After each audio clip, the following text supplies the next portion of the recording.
हरे कृष्णा हरे रामा। भाइयों बहनों, आज हम आपको गीता का अर्थ समझाएंगे जो कि गीता में बताया गया है।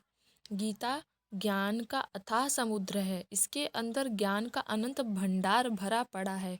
इसका तत्व समझने में बड़े बड़े दिग्विजयी विद्वान और तत्व लोचक महात्माओं की वाणी भी कुंठित हो जाती है, क्योंकि इसका पूर्ण रहस्य भगवान श्री कृष्ण ही जानते हैं। उनके बाद कहीं इसके संकलनकर्ता व्यास जी और श्रोता अर्जुन का नंबर आता है।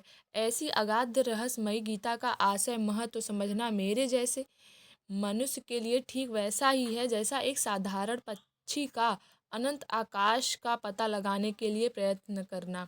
गीता अनंत भावों का अथाह समुद्र है। रत्नाकर में गहरा गोता लगाने पर जैसे रत्नों की प्राप्ति होती है, वैसे ही इस गीता सागर में गहरी डुबकी लगाने से जिज्ञासुओं को नित्य नूतन विलक्षण भाव रत्न राशि की उपलब्धि होती है। परंतु आकाश में गरुड़ भी उड़ते हैं तथा साधारण मच्छर भी। इसके अनुसार सभी अपने अपने भाव के अनुसार कुछ अनुभव करते ही हैं।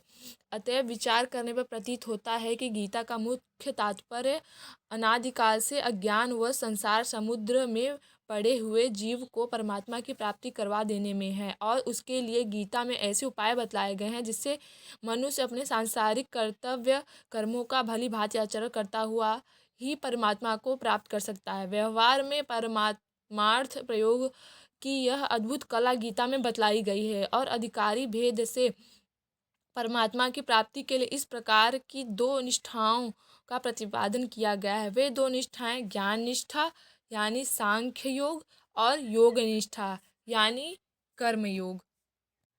धन्यवाद भाइयों बहनों, और गीता का और ज्ञान